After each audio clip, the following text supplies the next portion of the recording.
Assalamualaikum warahmatullahi wabarakatuh. Perkenalkan, nama saya Mita Nurrahma. Saya dari kelas 11 IPS Putri. Di sini saya akan memenuhi tugas drama monolog dari guru pembimbing teknika. Selamat menyaksikan.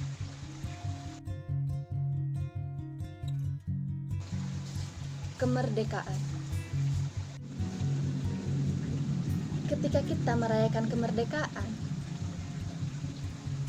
kita sering diusik oleh beberapa pertanyaan. Apakah kita sudah merdeka?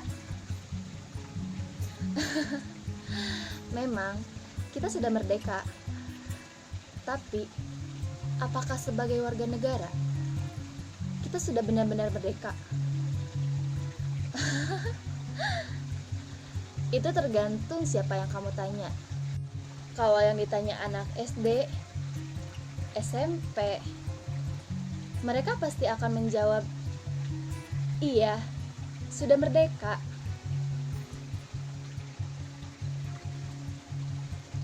Kita sekolah bergembira, bahagia, bersenang-senang, happy bersama teman-teman.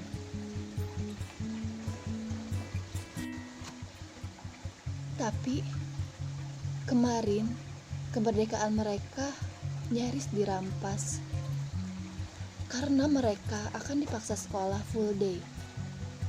Iya, full day school. Untungnya itu semua tidak terjadi karena ada beberapa kendala yang akan menghambatnya. Lalu, jika kita bertanya arti kemerdekaan kepada polisi, apa yang akan mereka jawab? Tapi, polisi mana dulu yang akan kalian tanya? Polisi hitam apa polisi putih?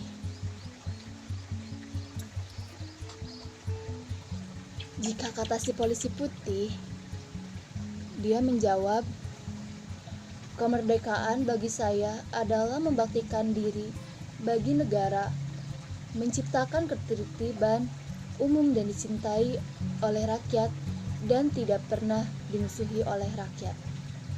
Itu kata si putih. Lain lagi dengan si polisi hitam.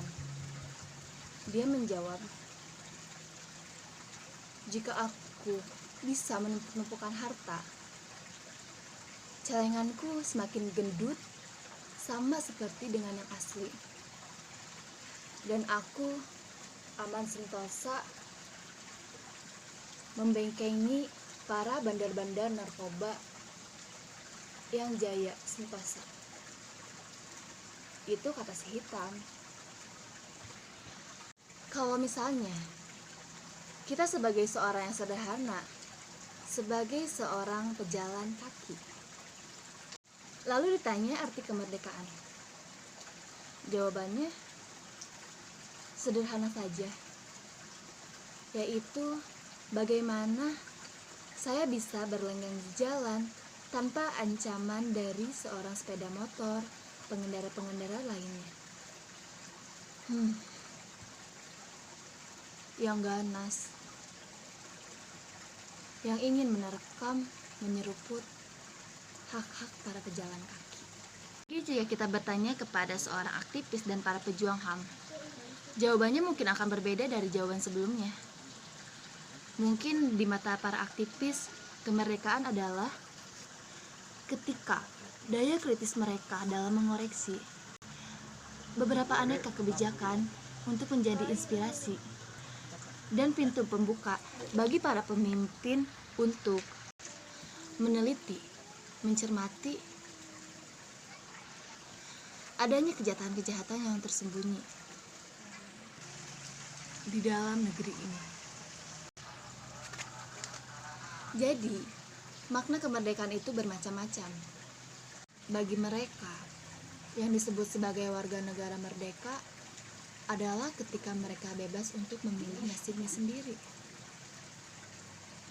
Tidak diatur. Setelah sekian lama kita merdeka, justru semakin banyak pertanyaan tentang persoalan di negeri ini. Ternyata ada di dalam teks proklamasi kita.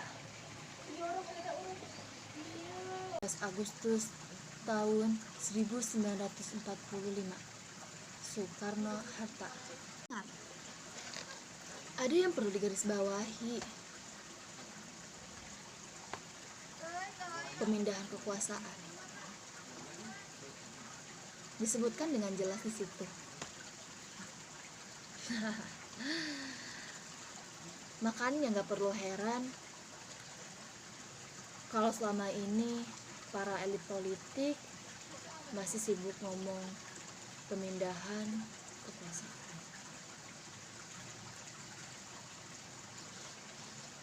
Dari pilkada sampai pilpres, itu juga tentang soal pemindahan kekuasaan. Coba kita perhatikan lagi dalam teks proklamasi tersebut. Kata dan lain-lain.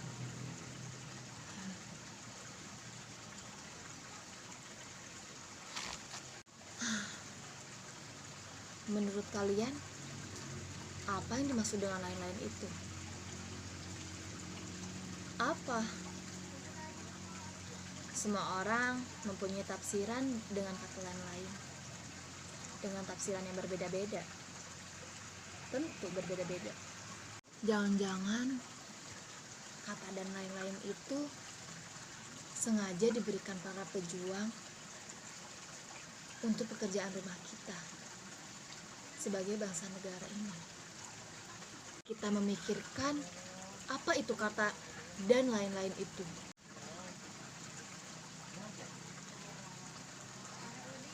Saya ingat kata Bung Karno, presiden pertama, mengatakan kemerdekaan adalah jembatan emas bagi mereka, bagi saudara-saudara.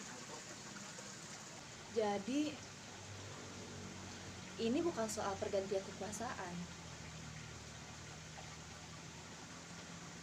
Hari ini kita maknai kemerdekaan dengan mencoba bertanya bagaimana kemerdekaan itu mampu mengantarkan seluruh rakyat Indonesia menuju yang lebih sejahtera.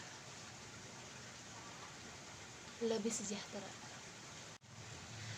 Maka kewajiban kita sebagai penerus bangsa hari ini, generasi yang gemilang, adalah melakukan hal yang baik, bermanfaat baik untuk kemajuan bangsa ini. Terima kasih atas perhatiannya.